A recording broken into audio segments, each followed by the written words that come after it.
एबे त्राही त्राही डाकुची पाकिस्तान किछि दिनर व्यवधान रे गोटे परे गोटे लागुची झटका पानी पाई से हंतसंत हेउथबा बेले पुणी लागिला शर्त ऑपरेशन सिंदूर परे पाकिस्तान को आउ एक बड़ झटका लागिछि।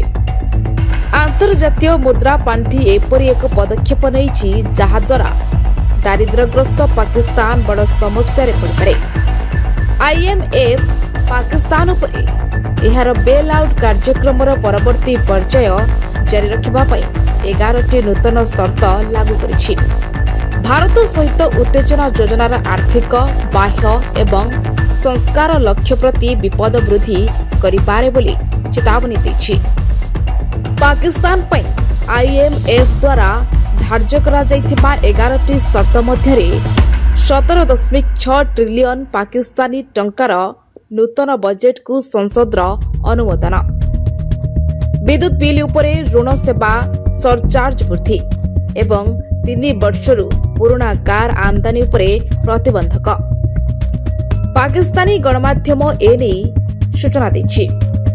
प्रकाशित आईएमएफ र कर्मचारी स्तरीय रिपोर्ट रे कहा जाइछि जदि भारत एवं पाकिस्तान मध्यरे उत्तेजना जारी रहे किंबा आहुरी खराब होए तेबे कार्यक्रम आर्थिक बाह्य लक्ष्य प्रति विपद बढ़ी पारे बोली रिपोर्ट रे कहा जाइछि।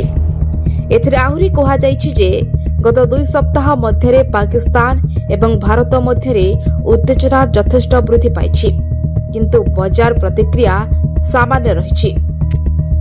स्टॉक बाजार एहार सांप्रतिक लाभ को बजाय रखिछि एवं स्प्रेड समस्या भावरे वृद्धि पाइछि।